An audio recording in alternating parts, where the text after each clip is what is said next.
এক দফা আন্দোলন অসহযোগের এই প্রথম দিনে রাজধানীর বিভিন্ন স্থানে সংঘর্ষ হয়েছে।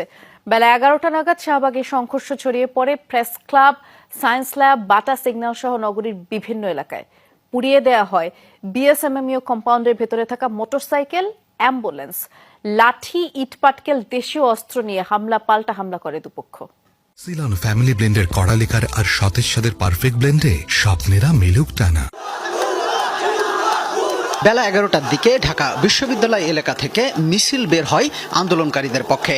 তারা অসহযোগের পক্ষে স্লোগান দেন। মিছিল নিয়ে বিক্ষোভকারী শাহবাগ মোড়ে অবস্থান নেন।